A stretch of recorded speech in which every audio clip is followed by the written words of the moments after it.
Esto es Conexión Deportiva. Hay que comprender la dimensión humana del deporte. El trabajo de un periodista es investigar la verdad detrás de los deportes. Toda experiencia de consumo y también deportiva está yendo hacia alguna modalidad de pago. Esta pandemia ha desnudado muchas realidades. Conversaciones desde diferentes puntos de vista. No hay nada más riesgoso que ser muy parecido a otra oferta. En Colombia ser deportista es muy difícil. Conexión Deportiva. La bienvenida para todos a un nuevo episodio de Conexión Deportiva. Le damos la bienvenida a Vero Brunati. Nuevamente tenerla en el podcast. Es un placer. Vero, ¿cómo has estado? ¿Cómo va todo? ¿Qué tal? Muy buenas tardes. Bueno, con mucho movimiento, como es característico ya con el cierre de eliminatoria y ya empezando a preparar la producción de Mundial, porque el Mundial está a la vuelta de la esquina ya. Exacto, y tienes mucho trabajo, mucho movimiento. Te agradecemos mucho por estar hoy. Creo que es un gusto volverte a tener y entramos a conversación de una vez. Vero, ¿cómo ves la actualidad del periodismo en el deporte en estos momentos? Bueno, el periodismo deportivo se encuentra ante una situación que no es nueva, que es que los broadcasters, las televisiones, dejaron ya de monopolizar el contenido deportivo y aparecen los nuevos formatos, aparecieron ya hace bastante tiempo, te diría que desde Mundial 2018, cuando fue la explosión de los creadores de contenido y los streamers, creo que se produce una transformación muy grande porque la gente deja de consumir contenido deportivo solamente en las televisiones y empieza a consumirlo a través de creadores de contenido, periodistas, el streaming, YouTube, las redes sociales, y eso ha transformado también la manera de hacer periodismo. Yo creo que el ABC del periodismo, de la búsqueda de información, de lo fidedigno, de la importancia de chequear la información es real, pero aparece una experiencia nueva de cómo vivir el deporte que no tiene necesariamente que ver con el periodismo, sino más bien con el entretenimiento. De acuerdo, y eso ha generado una revolución muy grande porque ya la opinión se trasladó a todos los aspectos, ya sea que no estás preparado o no. No es solamente eso, sino que ha mutado todo el ecosistema de la comunicación deportiva, porque los patrocinadores ya no están solamente en la televisión, sino que se han ido a las redes sociales y a los streams, a las televisiones se ven, y los medios tradicionales se ven en la obligación de competir con esos nuevos formatos para poder seducir a las nuevas audiencias que no consumen además los 90 minutos de fútbol. O sea, el desafío es cómo captás audiencias que no están consumiendo la información pura y dura de partido,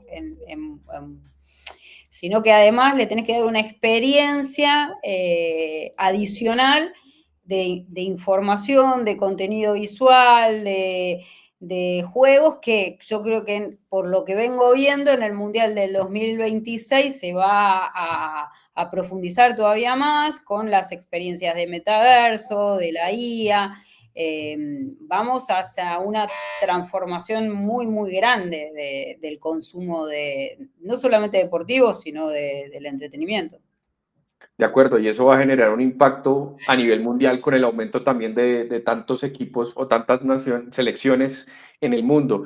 Y ya viendo como la producción, cómo las estás analizando desde este momento, porque tú estuviste ahorita en Fox Sports, y ahora viéndola ya que la gente prepara todo y organiza todo de una manera totalmente diferente como se venía trabajando. No, yo creo que la televisión, o sea, para mí el ejemplo es lo que ha sucedido con DAZN en el Mundial de Clubes. Yo creo que la televisión no puede seguir pensando en hacer de la misma forma el contenido como se venía haciendo, que es la experiencia que yo tuve en TNT Sport, en Fox. No se puede producir más de esa manera, no se puede hacer programas de televisión pensando en un televidente que se va a sentar en el sillón a verte 60 minutos de programa o 40 minutos de programa.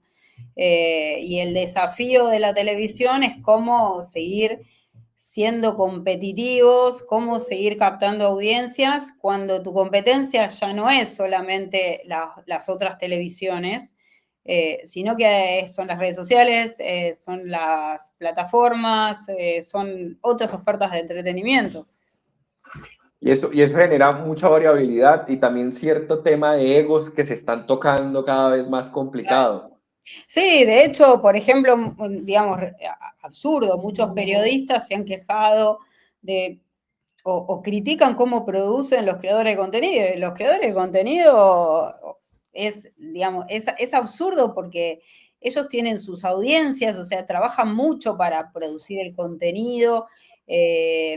No tiene nada de experimental ya, digamos. El que asume el reto de crear contenido es tan profesional como cualquiera de nosotros, los periodistas, que tenemos una trayectoria, que hemos hecho una carrera. El desafío nuestro no es enfrentarnos a los creadores de contenido, sino aprender de ellos cómo comunicar, cómo seguir comunicando deporte, cómo seguir comunicando buenas historias, cómo hacer buenas entrevistas, cómo contar al deporte.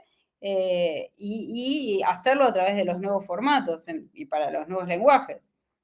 Sí, y cuesta más, o sea, hay un proceso de adaptación, creo que también es un tema de saber adaptarse. Bueno, te diría que a mí, en mi experiencia, por lo menos en la Argentina, cuando yo he tenido grandes debates y siento que estoy hablando con una pared, básicamente, porque no lo ven el fenómeno, pero no. Nuestra generación, te diría que la mayoría, te estoy hablando de una generación post-40, no está preparada para producir para esas audiencias. No han estudiado para producir esas audiencias y siguen produciendo de la misma manera que se producía hace 20 y 30 años. Entonces, el desafío nuestro es transformarnos justamente para eso. Entonces, yo creo que, y lo veo más a colación, que irán desapareciendo los temas de cable y se No, la transformarán televisión, más en... yo lo que veo es que la televisión va a desaparecer. Exacto. O sea, realmente la televisión va a desaparecer, o sea, lo que va a existir es el formato stream, las OTT, pero no existe el consumo de televisión de vos sentarte a una televisión abierta a ver contenido. Eso no va a existir más. Ya tiende a desaparecer totalmente. Y ahí quiero hacer como una colación también. ¿Cómo ves el trabajo de los clubes con las OTTs? Porque están trabajando demasiado en generar mayor contenido, impactar Bueno, mucho más claro, al hincha. y porque, digamos, porque cambiaron completamente los paradigmas de comunicación. Entonces, las OTT vienen a replicar y amplificar el contenido que hacen hoy los clubes. Hoy los clubes, te diría que los clubes más importantes del mundo están trabajando casi como si fueran, no casi, están trabajando como un medio de comunicación. Los departamentos de comunicación son mucho más grandes, están produciendo ellos contenido propio que se amplifica en los acuerdos con las OTT y se benefician las dos partes, porque te diría que las tres, porque se benefician el club, se benefician las OTT porque tienen contenido producido exclusivo en los clubes, los sponsors porque amplifican además la visualización de esos contenidos y sin duda las audiencias, porque la oferta de contenido es cada vez más grande. Claro, y eso, el impacto ha generado una revolución gigante, no solamente en Europa, sino también en el resto del mundo. Totalmente. Nosotros creo que en Sudamérica todavía estamos atrasados con el fenómeno de lo que está sucediendo en Europa y en Estados Unidos en este sentido. Y te diría que a lo mejor en otros países como en Asia. Viendo lo que está sucediendo con la League Pro, creo que todavía Sudamérica está un pasito atrás. Hay algunos clubes que están haciendo realmente un desarrollo de contenido mucho más para redes sociales que para plataformas, pero te pongo un ejemplo de lo que ha sucedido con la selección argentina. La AFA creó una plataforma que se llama AFA Play, que es una plataforma donde vos consumís contenido de selección argentina y podés consumir incluso partidos de liga de fútbol argentino según dónde estés localizado. Y es una OTT, o sea, y no tiene, digamos, ese contenido no lo ves en televisión, lo Sí. ves en y es la propia AFA que está produciendo con su equipo de comunicación contenido para esa plataforma. Y esto también va a generar un cambio en los derechos de transmisión, porque ya eliminando el cable tradicional que pagaban los canales, a que Sí, cada uno produzca. obviamente cada vez los derechos son cada vez más caros. Correcto. Si uno piensa, por ejemplo, una televisión para transmitir Mundial de Qatar, pagaba de derecho 500 millones y estamos hablando que DAZN pagó 1.000 millones para hacer la transmisión de los partidos del Mundial de Clubes.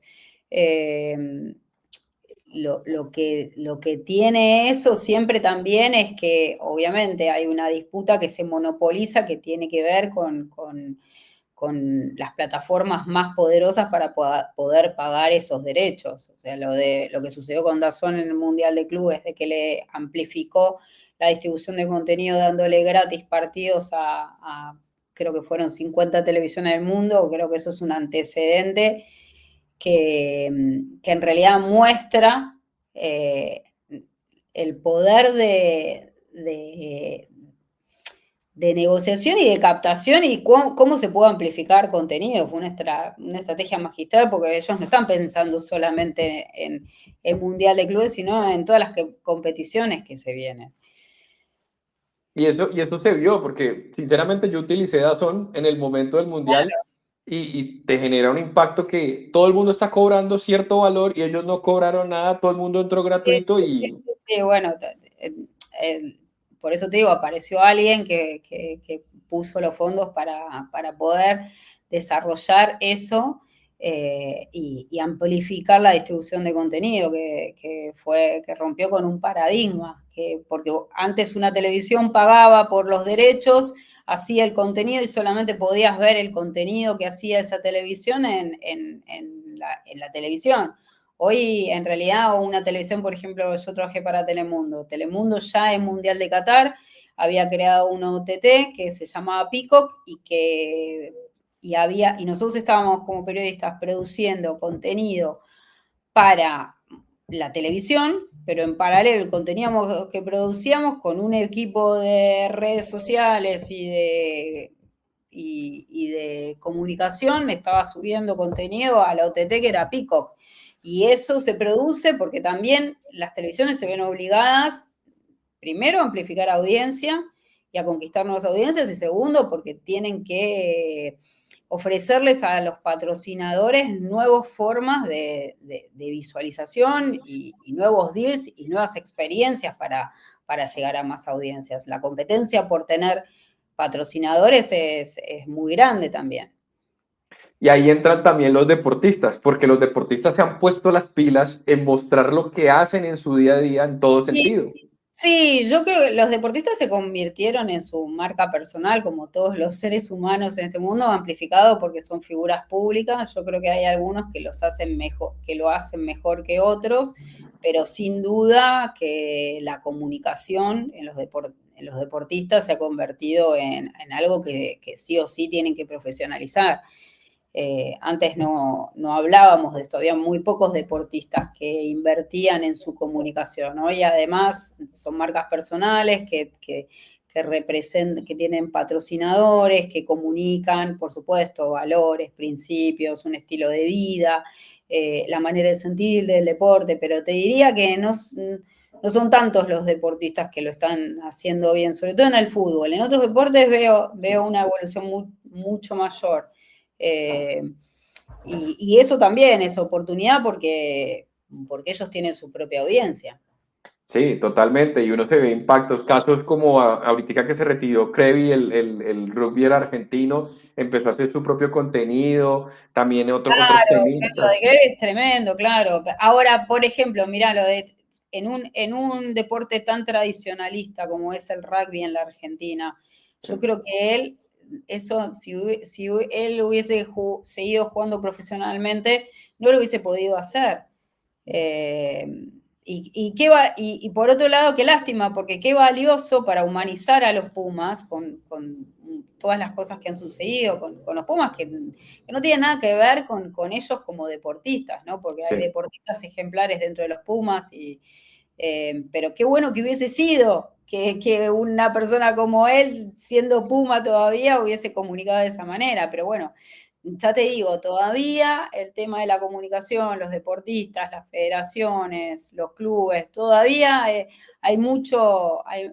todavía mucho que explorar. Para mí, obviamente, quienes mejor entendieron hacia dónde iba el mundo de la comunicación y la necesidad de cautivar nuevas audiencias con contenido de calidad es sin duda la Fórmula 1.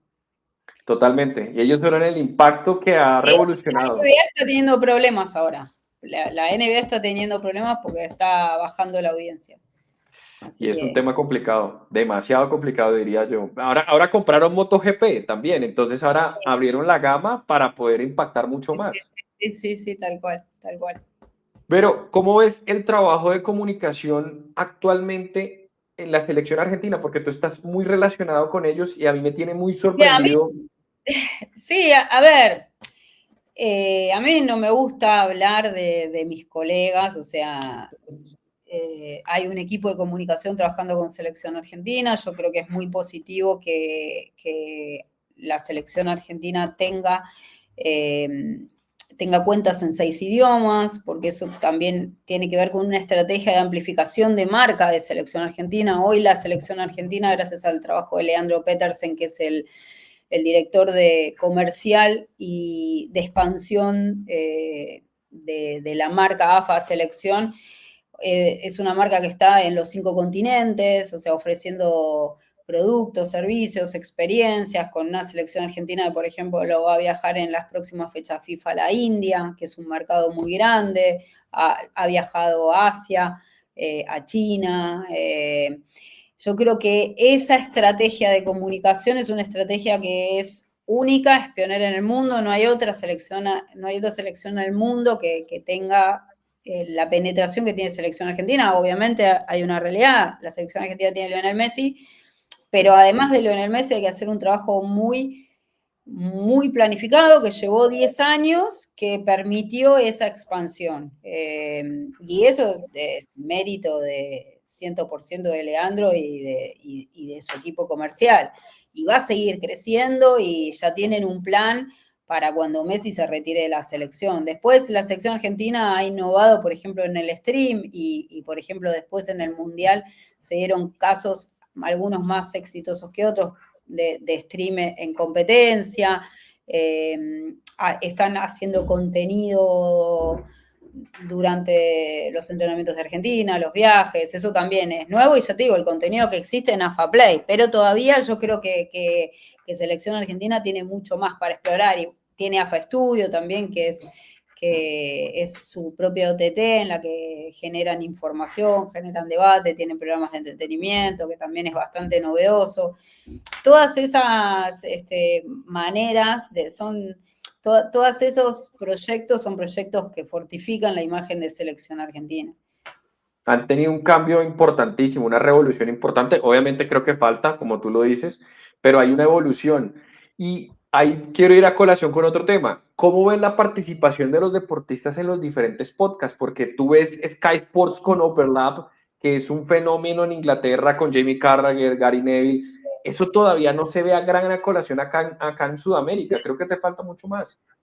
No, yo te digo, porque las televisiones siguen produciendo contenido pensando en la televisión. O sea, no están produciendo. Cuando a mí me ha pasado de tener las pocas oportunidades que tuve, porque ser mujer y plantear estas cosas genera mucha resistencia. No la ven, básicamente. O sea, van al stream tradicional, que ponen 2 o 3 streamers, y no es lo mismo digamos, el stream es el stream, la televisión es la televisión, pero no, la realidad es que por lo menos en la Argentina, y te diría que a nivel regional, yo no estoy viendo que se esté haciendo cosas nuevas en ese sentido. Ni que se esté produciendo diferente a como se producía hace 10 años. Lo único diferente es que han hecho, por ejemplo, post partidos de Copa Libertadores, un canal que tiene los derechos, ha hecho streams post partido de Libertadores, pero no veo nada que diga, wow, se está haciendo algo nuevo. Exacto, y es que uno lo ve, o sea, sinceramente a mí me tiene muy sorprendido, digamos, la expresión de muchos exdeportistas que tienen una facilidad para expresarse que uno ayuda mucho a que Sí, haya te un diría mejor que no es la entendimiento. mayoría, también te digo que no es la Eh, mayoría. No es la mayoría, yo creo que lo de Thierry Henry, Jimmy Carragher, Rio Ferdinand, o sea, no es lo habitual de los deportistas, es más, te lo digo por haber trabajado con muchos no les gusta digamos, les gusta cuando terminan la carrera, ¿viste? Pero siempre hay una resistencia a ese lugar de periodista, que siempre nos vieron como enemigos un poco. Y no todos tienen esa gracia, digamos. La realidad que un acierto total haberlos juntado, porque se convierte en un programa que hablan de fútbol, pero que también hay mucho entretenimiento. de acuerdo. Pero, ¿y ahora qué se viene para el Mundial? ¿Qué vas a estar trabajando? Porque hay muchas cosas. Bueno, o sea, la realidad es que no puedo contar nada todavía. Estoy en pleno proceso de reuniones, de preproducción, o sea, estoy con algunas producciones grandes. Me cuesta mucho a dedicarme tengo que armarme yo mis propios canales y demás. Claro. Lo que pasa es que estoy en una dinámica de tanta reunión, de tanta presentación de proyecto, de tanta negociación y por otro lado empezando a preproducir que me gana de lleno la situación, pero sí va por ese lado, va por empezar a producir cosas nuevas, contenidos nuevos, obviamente siempre el foco es los partidos y los grandes protagonistas, los grandes equipos, no voy a trabajar en la Argentina, pero bueno, ahí vamos.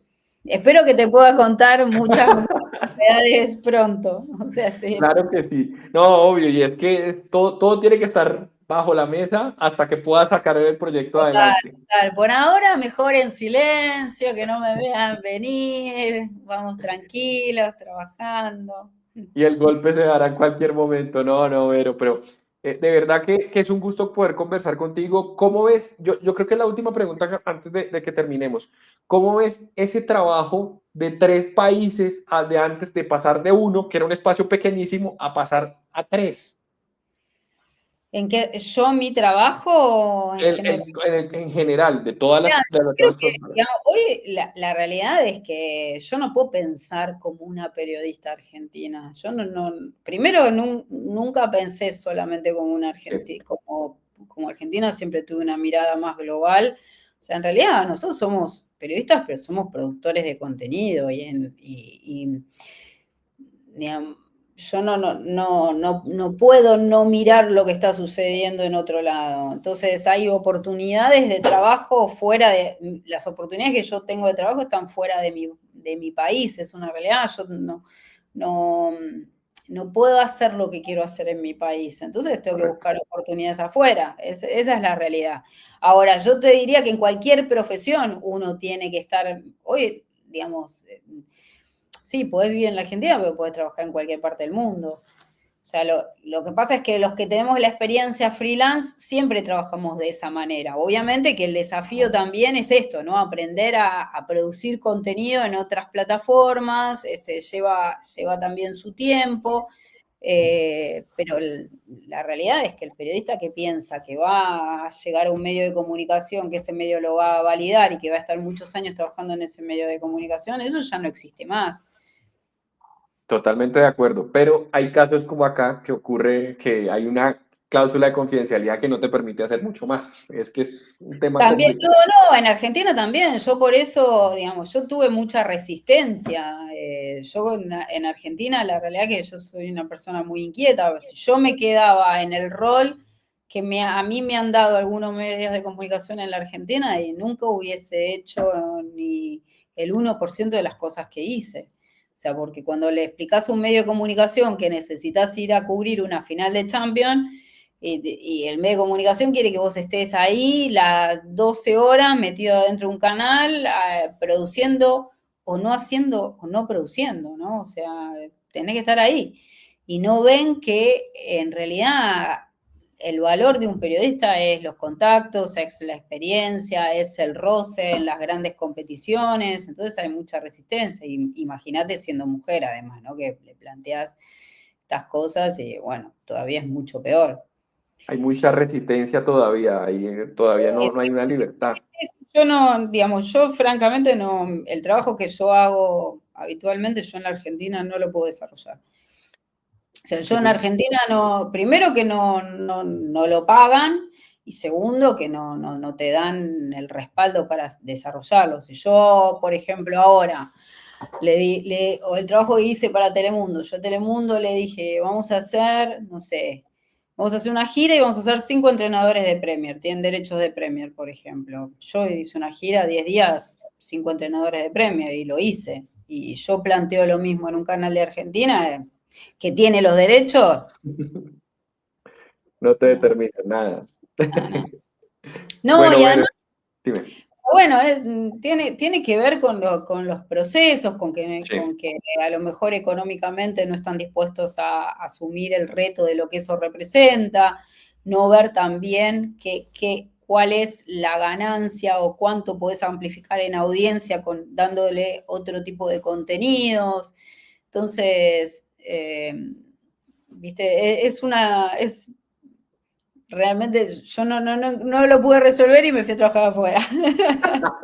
No, totalmente entendible, y uno lo ve, es que uno lo ve porque, digamos, la entrevista que tuviste con Pep Guardiola fue un impacto a nivel regional, y mucha gente pero dice, por ejemplo, yo tuve un jefe que le dije, tengo para hacer una nota con Pep, y no me dejaba viajar. increíble. No sé Queda uno en la nada, tienes el contacto, todo el avance y no interesa. Y bueno, no interesa, y bueno, ¿qué vas a hacer? O sea, viste, es como en todos los trabajos. Yo creo que tenés jefes que están mucho más preparados o tienen más coraje para poder experimentar o para poder hacer nuevos desarrollos, y hay jefes que no, que prefieren la comodidad del cargo y cumplir con lo que haya que cumplir, porque el negocio es que la televisión siga encendida. Para mí es como cuando yo entré en el diario Marca y se produce la transformación del periodismo tradicional al periodismo digital, ¿no? Sí. Entonces yo tenía compañeros que decían, no, yo no voy a ir con una cámara a un entrenamiento, yo hacerte una foto con un celular en un entrenamiento o hacer un video, no, yo acá voy, hago mi información, mi texto, y yo los miraba y les pensaba, pero si vos no estás dispuesto a hacer otras cosas, o sea, te vas a hundir en el fondo del mar abrazado a la máquina de escribir, porque encima recién empezaban las computadoras en las redacciones, o sea, el número de internet era un fenómeno relativamente nuevo, ¿no? O sea, mandar información por mail era relativamente nuevo.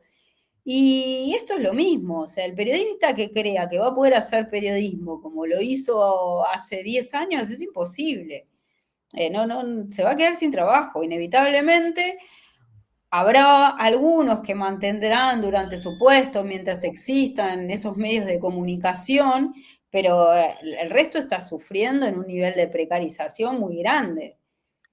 Totalmente, y eso cada vez se va a ver más la brecha entre la Sí, gente que yo he aprovecha. vivido de vender entrevistas, ¿no? O sea, de hacer entrevistas, coberturas y más. Hoy es imposible, o sea, hoy la gráfica no existe, tenés que ir sí o sí al contenido de video.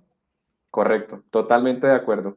Pero para concluir, darte las gracias nuevamente. Creo que ha sido un espacio de conversación de mucho aprendizaje, mucho realizamiento, que sea corto, pero que sea sustancioso y efectivo. Te agradecemos nuevamente y esperamos volverte a tener, que siempre es un gusto y un placer poder conversar contigo. Siempre es un placer, José, que vaya muy, muy bien. Un beso muy grande para todos ustedes.